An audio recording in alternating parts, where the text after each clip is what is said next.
오늘 말씀은 시편 119편 이 말씀을 함께 보면서 오늘 설교의 제목은 주여 나를 살아나게 하소서. 오늘 37절 말씀 119편 37절의 끝부분에 주의 길에서 나를 살아나게 하소서. 40절에도 주의 의로 나를 살아나게 하소서. 이렇게 시편 기자가 기도하고 있는 이 말씀 중에 나를 살아나게 하소서. 이 절실하고 간절한 이 기도를 우리가 함께 묵상하면서 주의 은혜를 함께 나누기를 원합니다. 세상에 이제 사람들은 건강하게 살기를 원하지만 때로는 자기의 그 바람과 다르게 중병을 얻을 때가 있습니다. 그래서 그런 병의 진단을 받고 정말 당신은 지금 큰 병이 걸렸으니까 건강을 회복하기 위해서 당신 지금까지의 어떤 삶의 습관을 바꿔야 됩니다. 예를 들면 건강검진을 하다 갑자기 암이 발견됐어요. 위암 2기입니다. 이렇게 진단을 받았다면 의사가 그 진단과 함께 그걸 치료할 수 있는 것을 이제 방법을 얘기하겠죠. 먼저는 술을 끊고 담배를 끊으십시오. 규칙적으로 식사를 하시고 건강을 위해서 이제 신경을 쓰세요. 이렇게 말하겠죠. 자기가 그 진단을 받고 위기의식을 느끼면 이 병에서 이제 고쳐야 되겠다 결심을 하고 그 결심으로 이제 의사가 권하는 그 생활 습관을 바꾸려고 하겠죠. 담배를 끊고 술을 끊고 이제 스트레스를 받지 않도록 노력하고 운동을 하고 그러면서 치료를 하고 그렇게 하겠죠. 그런데 자기의 병이 그렇게 진단받으나 어떠하거나 그냥 아무 생각 없이 그냥 그것이 정말 자기 생명이 곧 이제 그 병의 진전함으로 인하여서 위기를 죽음의 순간을 맞이한다는 그런 위기의식이 없다면 그냥 삶을 바꾸지 않겠죠. 그래서 그냥 살던 대로 살 겁니다. 그러면 이제 죽을 수밖에 없는 거죠. 오늘 이 시편 기자가 오늘 119편에서 한 이 말씀을 보면 그냥 보면은 그냥 하나님 앞에 그냥 기도하는 내용 같지만 이 부분 속에 제가 말씀드린 것처럼 주여 나를 살아나게 하소서 하는 이 기도를 마지막에 하는 이 모습을 보면 정말 자신이 지금 위기 속에 빠져 있다는 것을 느끼고 이런 기도를 하는 것이지요. 여러분, 우리가 우리의 삶에서 위기를 닥치면 피하려고 애를 쓰고 뭔가 방법을 찾으려고 하지만 위기가 다가와도 그것이 위기라고 느끼지 못하면 그냥 자기 삶의 그 살던 모습대로 그냥 그렇게 아무 생각 없이 그렇게 살아가는 거죠. 이제 우리가 추석 명절을 이번에 맞이했습니다만 코로나 3년 동안에 우리가 명절을 맞이해도 자유롭지 못했습니다. 명절이라도 제일 처음에 2020년 처음에는 3사람 이상 모이면 안 되기 때문에 명절도 가족 간에도 모이지 못하게 했지요. 그렇게 이제 3년을 위기 속에서 이 코로나 상황 속에 이 사회가 전부 단절되고 가족 간에도 자유롭지 못하고 그렇게 하다가 이제 2023년에 드디어 3년 지나면서 이제 코로나가 이제 맞춰졌다고 종식되었다고 보고 이제 정상의 생활로 이제 허용이 되고 그러면서 이제 명절을 맞이했는데 보니까 좀 이번 추석은 좀 다른 것 같더라고요. 오가는 귀성객들도 많고, 그래서 이제 명절 전날에 서울에서 이렇게 포항 오는데 하루 종일 걸렸다는 거예요. 우리 주희가 이제 고속버스를 타고 왔는데 10시 반에 거기서 타서 대구까지 오는데 대구에 오후 5시 20분에 도착한 거예요. 그러니까 한 7시간 걸린 거죠. 3시간 거리가. 어쨌든 그만큼 이제 사람들이 정상의 어떤 모습으로 그렇게 된 것 같은데, 이 코로나 기간 동안에 이제 뭐 삶이 정상이 됐다 하지만 사실 정상이 아니에요.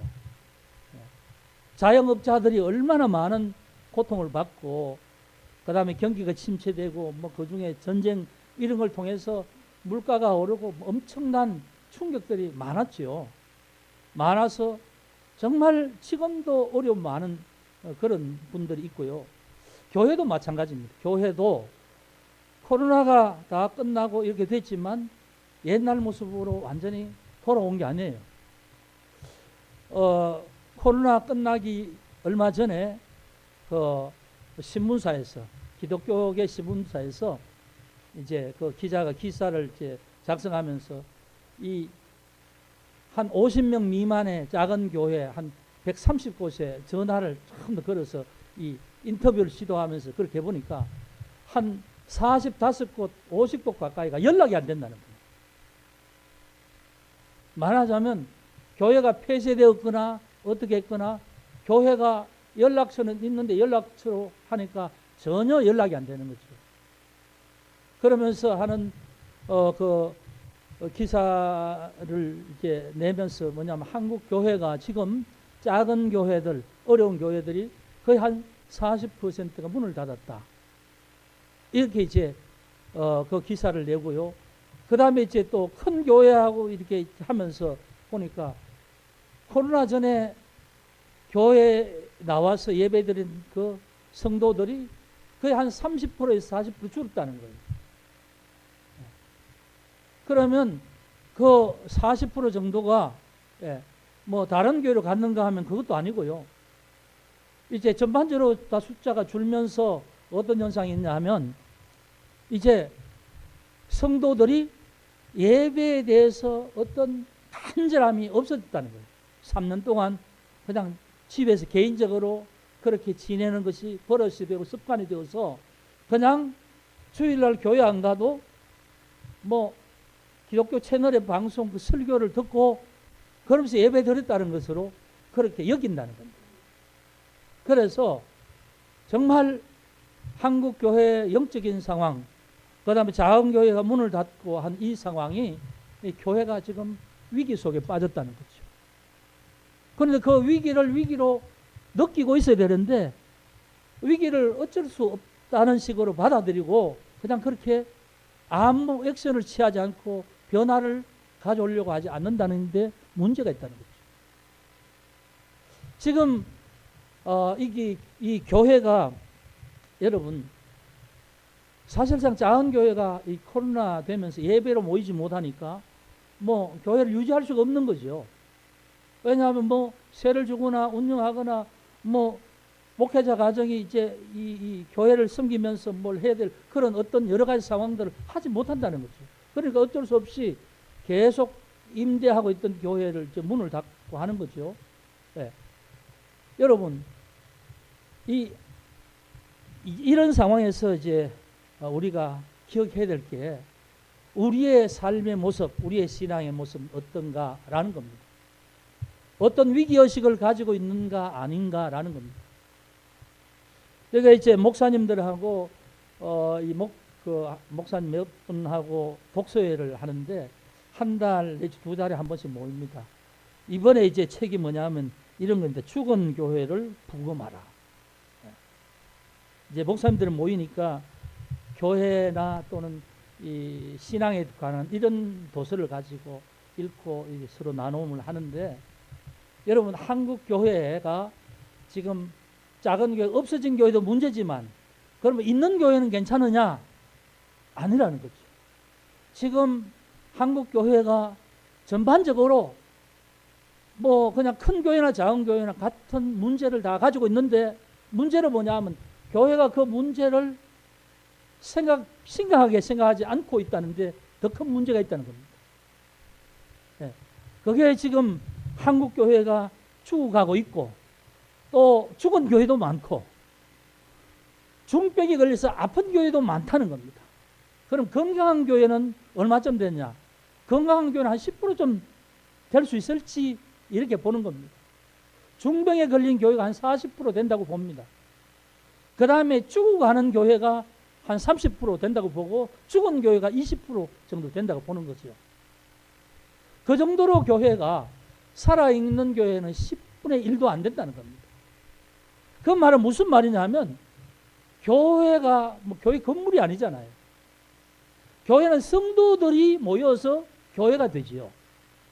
그 말 자체는 성도들의 신앙이 10분의 9는 병에 걸리고 죽어가고 있고 죽은 상태로 있지만 정작 자기들은 모른다는 겁니다. 자기들은. 정말 살아있고 건강한 교회는 10분의 1 정도밖에 안 된다는 거죠. 성도들의 10사람 중에 한 사람은 그래도 신앙이 살아있지만 나머지 9은 그 신앙이 자기가 병이 들었는지 죽어가는지도 모르면서 그냥 나는 예수 잘 믿는다, 신앙생활 잘한다 그렇게 생각하고 있다는 겁니다. 그게 참 문제라는 거죠. 코로나 전에 한 10년 전에 보면 교회가 큰 교회가 수백억씩 수십억씩 부채를 안고 교회를 막 엄청나게 그렇게 지었습니다. 코로나 되고 나니까 교회가 못 모이니까 그게 그냥 건물만 있는 거지요. 건물 유지하는 비용만 엄청나게 부담이 되는 거죠. 여러분 지금은 교회가 건물 짓는다고 애쓰는 교회가 그렇게 많지 않습니다. 왜? 건물이 교회가 아니라는 건 이제 드디어 깨달았거든요. 그러면 교회를 다시 살리려고 하면 어떻게 해야 되는가? 성도들의 신앙이 다시 살아나려고 하면 어떤가? 교회 전체가 내 신앙의 문제가 병이 어떤 문제라는 걸 알아야 된다는 거죠. 우리 스스로 내가 지금 아프다는 사실을 알아야 된다는 거죠. 그걸 모르고 아프지만 나으려고 애쓰지 않고 죽어가고 있지만 죽어간다는 것을 깨닫지 못하기 때문에 생명과 전혀 상관없는 일에 관심을 쓰고 있다는 겁니다. 그래서 그런 교회에 대해서 여기 이제 죽어가는 교회에 대한 모습을 몇 가지로 얘기했는데 참 이걸 보면요, 참 우리가 너무 모르고 있다는 사실을 알 수 있습니다. 그래서 이 죽어가는 교회는요, 어떤 변화를 가져오려고 생각하지 않는다는 거죠. 자기가 하던 대로만 하려고 애쓴다는 거죠. 그리고 교회 안에서만 자기들끼리만 친하고 자기들끼리만 모이고 그렇게 한다는 겁니다. 그리고 하나님의 말씀에 대한 어떤 따르고자 하는 마음이 없다는 겁니다. 그리고 그러면서도 언제나 교회 가서도 내가 인정받아야 되고 내가 정말 돋보여야 되고 다른 사람들이 나를 인정해 줘야 되고 이렇게 성도들이 하나님 앞에서 자기를 드리는 것이 아니라 자기가 드러나고 자기가 인정받는 그런 모습이 되기를 원한다는 거죠. 그리고 그런 가운데 목회자들은 뭐냐 하면 진짜 신앙을 위해서 일깨우려고 하지 않고 교회 분위기에 따라서 목사들도 그냥 거기 따라간다는 거예요. 네? 그리고 기도하거나 말씀을 읽고 정말 하나님 앞에서 뭔가 신앙의 모습으로 달라지려고 애쓰는 그런 게 없다는 거죠. 그리고 교회가 정말 해야 될 일들을 잃어버렸다는 거죠. 이것이 교회 모습이라는 거죠. 여러분, 이제 제가 교회에 대한 모습을 지금 많이 말씀을 드렸습니다. 이게 뭐냐 하면 우리 자신, 하나님 앞에 서 있는 우리 자신의 영적인 모습이라는 거죠. 오늘 이 시편 기자는 하나님을 숨기는 삶 속에서 자기도 모르게 자기가 병들어 있는 모습을 깨닫고 나서 하나님 앞에 드리는 기도예요. 그래서 간절함으로 드리는 기도가 주여 나를 살아나게 하소서 이렇게 기도하는 거죠. 여러분 살아난다는 것은 생명이 있다는 거지요. 그런데 죽어가는 것은 생명이 계속 쇠하여져 가는 거잖아요. 그러면 다시 살아나서 건강하게 생명의 모습을 유지하려면 죽어가는 모습에서 바꾸어서 다시 살아나야 되는 거죠. 말하자면 다시 회복하는 것이고 부활하는 것이고, 근데 이 생명은 영적인 것이기 때문에 하나님이 우리에게 주시는 은혜 안에서 되어지는 거지요. 우리가 스스로 우리 건강하거나 영적으로 건강하게 되거나 그렇게 할 수는 없는 거지요. 하나님의 은혜 없이는 되어지지 않는 것이 이 영적인 그런 회복이고 또 생명의 모습입니다. 그래서 오늘 시편 기자는 이렇게 이제 말씀을 하면서 하나님 앞에 기도합니다. 여호와여, 주의 율례들의 도를 내게 가르치소서. 내가 끝까지 지키리다. 나로 하여금 깨닫게 하여 주소서. 내가 주의 법을 준행하며 전심으로 지키리다. 이렇게 기도하며 오늘 말씀을 하고 있습니다. 주의 율례들의 도, 이게 뭡니까? 구약의 말씀, 율법이지요. 율법을 가르쳐 주소서. 율법을 깨닫게 해주소서. 다시 말하면 오늘 우리 성도들이 신앙 안에서 내가 죽어가고 있다는 사실을 깨달은다면 주여 말씀을 내게 다시 들려주소서. 주의 말씀을 깨닫게 하여 주소서. 이렇게 기도해야 된다는 것이지요. 그런데 이 기도도 자기가 심각하다는 사실을 모르는 사람은 기도하지 않습니다. 자기가 심각하다는 사실을 아는 사람은 기도하겠지요. 그래서 이렇게 하나님께서 우리에게 생명을 주시는 것을 우리가 기대하면서 주의 말씀을 가르쳐 주시고 깨닫게 해 주시옵소서. 이런 기도가 우리에게 있어서 시작이 되어야 될 줄 믿습니다. 왜냐하면 이렇게 주의 말씀 없이는 우리가 그 어떤 것으로도 주님의 은혜 안에 거할 수 없다는 사실을 우리가 알게 됩니다. 그래서 우리가 살아있는 동안에, 육신이 살아있는 동안에 주의 말씀을 듣고 배우고 깨닫게 하시고, 그리고 내가 그 말씀을 깨닫는 대로 내가 그 말씀대로 살기를 원합니다 하는 이런 기도가 우리의 일상의 기도가 되어야 될 줄 믿습니다. 네. 그리고 이렇게 이제 기도한 이 시편 기자는 37절에 35절에 나로 하여금 주의 계명들의 길로 행하게 하소서. 나로 주의 계명들의 길에서 행하게 하소서. 이게 기도지요. 여러분, 하나님의 말씀을 내가 읽어서 압니다. 그런데 말씀을 안다고 해서 하나님의 그 뜻을 깨닫지 못하면 정말 말씀 속에 하나님 내게 말씀하시는 그 일들을 우리는 모릅니다. 성경을 창세기부터 쭉 아무리 읽는다 하더라도 그 내용에 대한 지식은 알 수 있을지 몰라도 그것을 통하여 주시는 하나님 뜻은 말씀을 깨달아야만 아는 거지요. 하나님께서 이 말씀을 통해서 내게 무엇을 말씀하신다, 그걸 알게 되죠. 그러면 말씀을 먼저는 읽고 말씀을 깨닫게 하소서 하는 이것이 제일 먼저 기도가 되어야 되겠지만, 알고 깨닫는다고 다 되는 게 아닙니다. 행하여야 되는 거죠. 그 말씀이 우리의 삶에서 그 말씀대로 우리가 살아갈 수 있도록 되어야 되는데, 그것이 우리의 노력으로 되는 게 아니죠.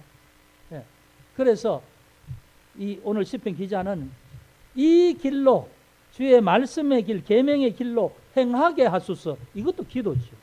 이게 무슨 말씀이냐면, 하나님 주의 말씀대로 살아갈 수 있는 힘을 주소서, 이 말씀입니다.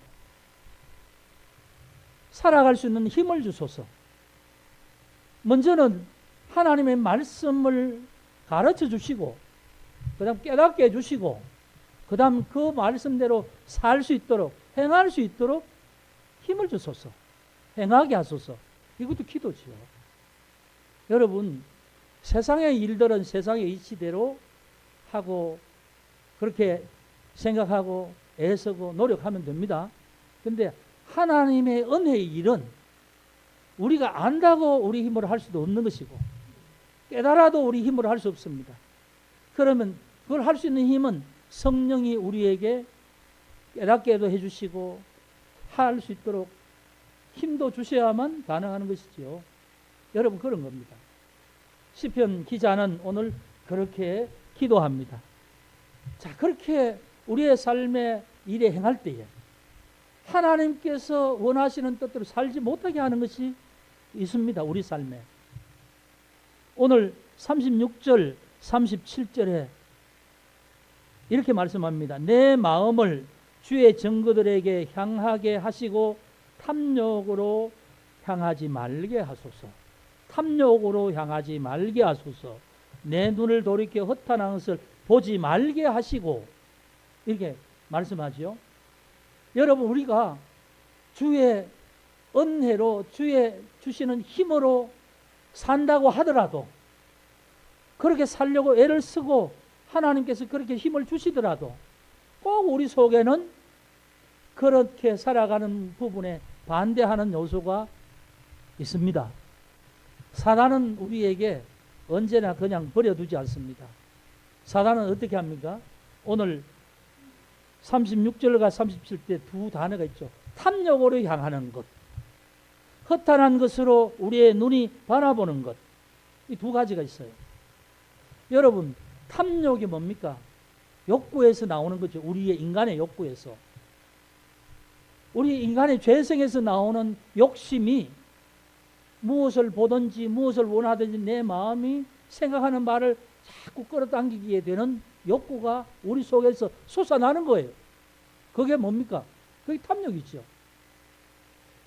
하나님께서는 우리에게 십계명을 가르쳐 주실 때도 제일 마지막에 너는 내 이웃의 것을 탐내지 말라, 그렇게 말합니다. 탐내지 말라. 우리 속에 탐내는 것, 이 탐심이 우리에게는 있습니다. 이 탐심 때문에 모든 죄가 시작이 되는 거지요. 물질에 대한 탐심 때문에 속이거나 또는 거짓말을 하거나 이렇게 되는 거지요. 그러면서 그 탐심이 우리를 하나님의 그 말씀의 삶에서 다른 길로 벗어나게 하는 거죠. 그래서 이 시편 기자가 그렇게 말하는 겁니다. 내 마음을 탐욕으로 향하지 말게 하소서. 이렇게 기도하는 겁니다. 하나님께서 그것조차도 그렇게 끊어주셔야 되는 거지요. 사단은 끊임없이 내 마음의 욕구를 통하여서 자꾸 내 마음의 욕구를 충동시켜서 우리를 하나님의 은혜로 향하지 못하게 하고 자꾸 세상을 향하게 합니다. 그래서 우리의 눈이 보는 것마다 가지고 싶고 우리의 감각이 보이는 어떤 느끼는 것마다 취하고 싶은 그런 욕구가 계속 일어나게 되는 거지요. 그것이 뭐냐 하면 하나님의 말씀대로 살지 못하고 하나님의 선하신 뜻대로 살지 못하고 세상에 매이게 하는 겁니다. 여기에 이제 허탄한 것이라는 원래 원어의 뜻을 보면 어떤 부분으로 말하고 있냐면 이것이 이제 헛된 것을 말합니다. 세상에 가치 없는 것, 어리석은 것, 한마디로 영원하지 않는 것, 우상, 허상, 이걸 전부 다 허탄한 것이라고 그렇게 말합니다. 그러니까 우리의 속사람은 끊임없이 하나님의 은혜로 하나님의 능력으로 우리가 하나님의 힘으로 말씀대로 살 수 있는 힘이 자꾸 사라지게 되면 우리 속에 있는 욕구로 인하여서 우리의 눈이 세상을 향하면서 헛된 것에 마음이 매이게 되는 거죠. 저게 하고 싶고 저걸 가지고 싶고 하는 마음이 계속 있게 되는 거죠. 그러면 하나님의 말씀대로 사는 것이 아니라 생명으로 사는 것이 아니라 세상의 헛된 것을 쫓아가며 죽음으로 향하여 나아가게 되는 거죠. 근데 그걸 인식하지 못하면 그렇게 가다가 자기 영혼이 죽게 되는 겁니다. 여러분, 그 한 개인이 그렇게 이제 되어지는 것이 결국 교회가 그렇게 되어지는 거죠. 그런 사람이 모였을 때에 하나님의 말씀으로 살아가는 것이 아니라 교회 안에서도 세속의 것이 지배하게 되는 거죠. 여러분, 그렇습니다. 오늘 시편 기자는 그래서 주여 나를 주의 의의 길로 나를 살아나게 하소서. 그렇게 기도하는 겁니다. 또 주의 길에서 나를 살아나게 하소서, 이렇게 기도하고 있는 거죠. 여러분, 우리가 살아날 수 있는 길은 한 가지밖에 없습니다. 주의 말씀이 우리에게 있어서 주의 뜻을 깨닫게 해주고 그 말씀대로 살아갈 수 있는 힘을 주실 때에 우리는 살아있는 모습으로 계속 나아가게 되는 겁니다. 내 영이 살아있게 되는 것입니다. 그러나 그것이 아니라 내 마음의 욕구대로 하나님 말씀이 아니라 세상의 것에 내 마음이 매이고 끌리고 그것에 마음이 빼앗긴다면, 내 눈이 그것을 바라보고 거기에서 끊어지지 못한다면 결국은 우리는 죽게 되는 것이지요. 오늘 시편 기자의 말씀은 바로 그것을 우리에게 말씀하고 있습니다. 나를 살아나게 하소서 하는 이 살 수 있는 비결이 뭡니까? 하나님의 말씀을 내게 가르치시고 깨닫게 해주시옵소서. 그리고 나를 그 말씀으로 살아갈 수 있도록, 행할 수 있도록 내게 힘을 주소서. 그게 내 속에서 되어질 때에 나는 살아있는 존재가 되는 거죠. 세상으로 끌리는 것에서 나를 끊어주시옵소서. 세상의 탐심과 허탄한 것에서 매이지 않게 해주시옵소서. 이게 기도함으로, 주께 주시는 힘으로 그게 끊어질 때 가능한 것이요. 여러분, 우리 힘으로 되어지는 게 아닙니다. 우리는 아무것도 스스로 할 수 있는 게 없습니다. 그래서 하나님을 믿는 성도들은 우리가 정말 영적으로 죽음의 자리에 내려서기 전에 우리 스스로의 상태를 깨닫고 하나님 앞에 나아가서 기도해야 될 줄 믿습니다. 그리고 그 말씀을 사모하고 말씀을 가르쳐 주십사 간절히 매달리고 매일마다 말씀 앞에서 서 있기를 주의 이름으로 축복합니다. 그래서 말씀에 서 있을 때 우리는 생명으로 살아가게 되는 것입니다. 그래서 오늘 이 시편 기자가 오늘 하나님 앞에 기도한 이 기도가 여러분 우리의 삶의 기도가 되기를 원합니다. 우리가 온전하지 못하다는 사실을 고백하면서 이 코로나 이후에 우리 각자의 신앙을 돌아보면서 하나님 앞에 기도하고 깨어서 생명으로 나아가는 우리의 삶이 되기를 주의 이름으로 축복합니다. 주여 나로 살아나게 하소서. 나의 일상에 하나님 앞에 간구함이 되어서 늘 생명 가운데 살아가신 여러분 되시기를 주의 이름으로 축복합니다. 기도하겠습니다. 아버지 하나님 감사합니다. 오늘 우리가 코로나 이후에 명절을 맞이하여서 즐겁게 지나고 또 가족들이 또 일가 친척들이 자유롭게 왕래하며 그렇게 명절을 지냈습니다. 하나님, 코로나 기간 동안에 그 많은 것이 변화되고 또 수많은 그런 일들이 코로나로 인하여서 침체되었습니다. 우리의 믿음도 마찬가지입니다. 하나님, 우리 스스로를 돌아보며 시편 기자가 하나님 앞에 간절히 기도한 것처럼 주의 길에서 나를 살아나게 하소서, 주의 의로 나를 살아나게 하소서 한 이 기도가 우리 자신들의 기도가 되게 하여 주옵소서. 수없이 많은 교회가 있지만 영적으로 침체되고 죽어가는 교회가 있고 문 닫은 교회가 많다고 하는데, 아버지 하나님, 오늘 우리가 비록 많은 인원은 아니지만 우리 교회가 살아있게 하시고 우리 교회 성도들이 믿음 안에서 살아있게 하여 주옵소서. 늘 하나님의 말씀으로 즐겁게 살아가며 하나님의 자녀로서 주의 거룩한 뜻을 쫓아가는 그런 성도들의 삶이 되게 하여 주옵소서.